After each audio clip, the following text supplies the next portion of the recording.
Good evening, y'all. Catfish875 here back with another video. Today I'm going to be recapping my experience of camping with a scout troop on the USS Yorktown. No, not the CV5. We didn't sleep with the fishes, literally. It was the Yorktown CV10. It was really crazy, and as you can see, this video took a long time to make. If you go back to this video... Oh my god, is that John Cena? Huh? John Cena? You can see in the description that it says that this video should tide y'all over while I work on a project, that being this. I'll show you what I did to make it take so long. So if you could please subscribe, it would be very much appreciated. So anyways, let's start off with a little bit of history of the Yorktown. To reiterate off the John Cena video, the USS Yorktown was an Essex-class aircraft carrier that served predominantly in World War II, but it did see extensive service in the Vietnam War, serving until its retirement in 1970. In the Second World War, it served in the Pacific Theater, holding up to 2,600 men and 100 aircraft, including Wildcats, Hellcats, Corsairs, and TBF torpedo bombers, which they had on display at the hangar bay. During the middle of the war, it and the Roosevelt got bombed by Japanese bombers, and it took major damage to the deck. The Roosevelt ended up getting scrapped. Back in the 1950s, they turned the deck from wood to steel so that the jets could easily take off from it without it setting a fire. They also added an angled flight deck onto the boat for increased runway distance. During the Vietnam War, it was used to launch planes such as the F-4 Phantom to go fight over the jungle. In 1968, it was used to recover the capsule for the Apollo 8 mission, which was the first manned space flight to reach another celestial body. Finally, in 1975, it was taken to where it rests now, head of the Cooper River at Patriots Point in Charleston, South Carolina, and it is now a museum ship, permanently grounded in the mud. Now that I've gone over some of the history of the ship, I will tell you all the experience. The car ride was only the beginning. We got into the cars at 1300 and didn't get there until 1700. That's 1 p.m. and 5 p.m. for all you normal people. Getting in the car, since we had so little stuff, backpacks, clothes, sheets, sleeping bags, and pillows, and for me my helmet and Uno deck, I felt like surely I would have forgotten something. That feeling never left me, but it was way too late at that point. In the car I was put in with the new scout, who is aging out in like a month or two. I know it was confusing. He was in another troop and joined ours. And we sat there just vibing to music. We did song requests, so we'd go from like Mariah Carey to Eddie Van Halen to Toto back to Creedence Clearwater Revival for some reason. On that car ride, I had time to take multiple sunset pictures against the marshy backdrop with rivers and trees and stuff like that. Eventually, I had the realization that we were about to sleep in a museum. And I said, I've seen a movie like that. The protagonist got chased around by a T-Rex skeleton and ran into Dum Dum, who wants Gum Gum. So I thought, are we going to get chased around by an F-4 Phantom and run dead into a Huey that once? Then I had to think for a few minutes for a word that rhymes with Huey. And then my pea-sized brain could only come up with one word, and that was water buoy. So I got it turned into an F-4 chasing us around while we ran into a Huey that really wanted a water buoy. When we finally got there, we got out of the car, and for some reason the SPL was there waiting for us. We were joking about the fact that the SPL didn't show up on campouts because he didn't show up to a single campout. And he was just there, and it was very confusing, but okay, whatever. We got to the gate and got all of our stuff, and then I immediately got lost. It took like 3 seconds. I don't know, I was just walking, and then suddenly, I don't know. Is that a new record? Anyways, we eventually got onto the boat and had this orientation thing. There was another troop there, 533, which I thought was pretty ironic because we were troop 522. Anyways, there were rules such as don't screw around, don't break anything, don't hurt anyone, don't fall off the ship, because even in the water, a 5-4 drop will kill you. Once we got done with that, the lady got us to our bunks, and I darted back to the back bunk. So basically how it went is there was like the adult bunks over. You had to go through the adult bunks, which were over by the bathroom, to get to the youth bunks. And the youth bunks, it was just like a row of 40 or 50 bunks.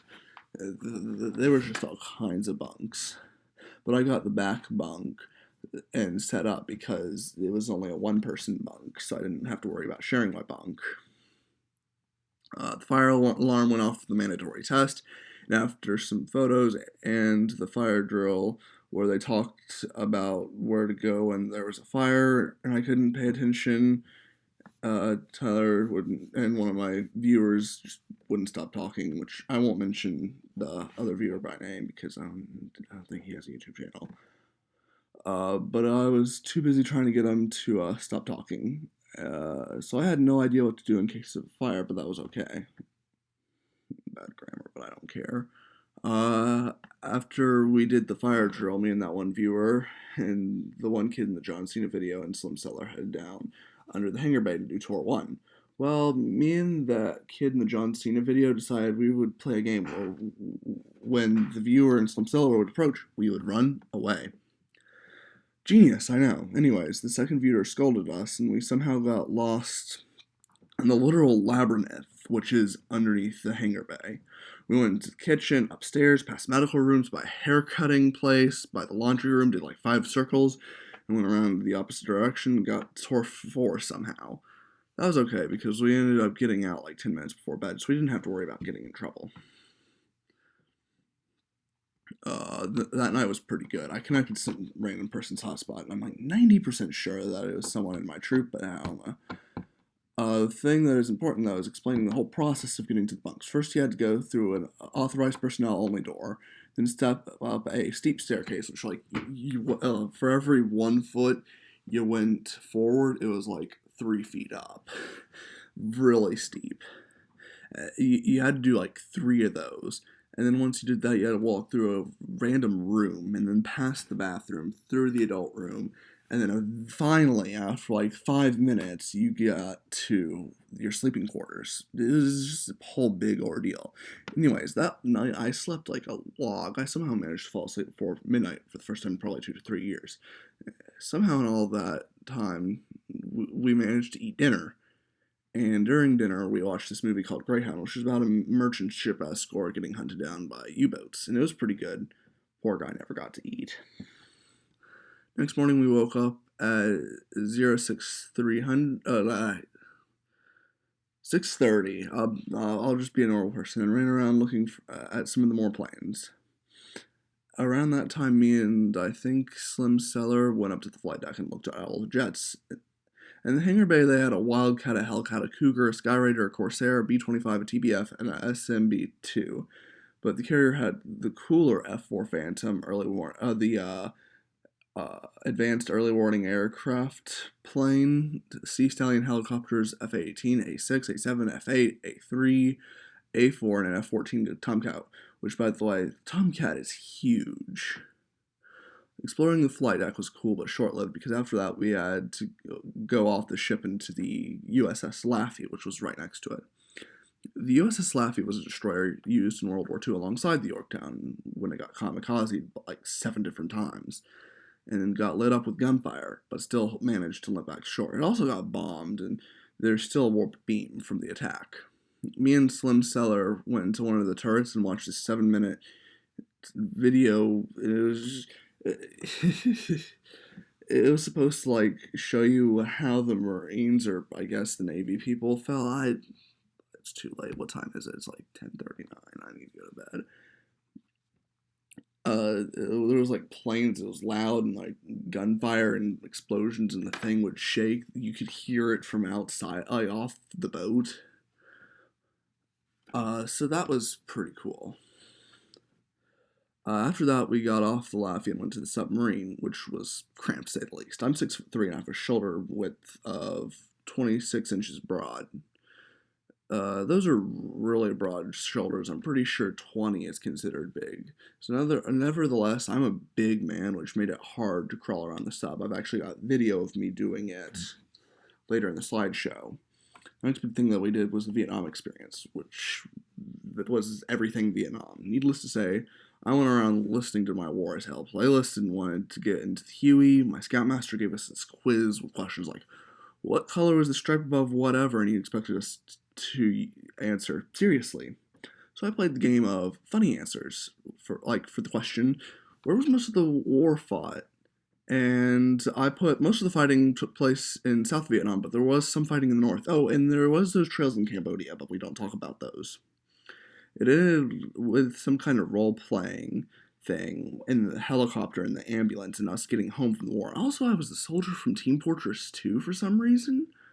I don't really know why. I think it was the helmet. And the fact that I could do the soldier's voice. I'm not going to do it right now because I'm trying not to wake my parents up.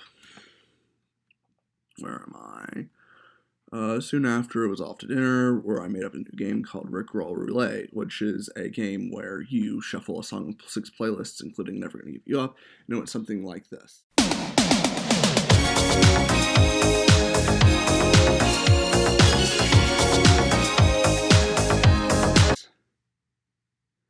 After that, Slim Seller and that one kid and I wandered off and recorded ourselves purposefully getting lost, and then came up with some weird crap which was posted to YouTube.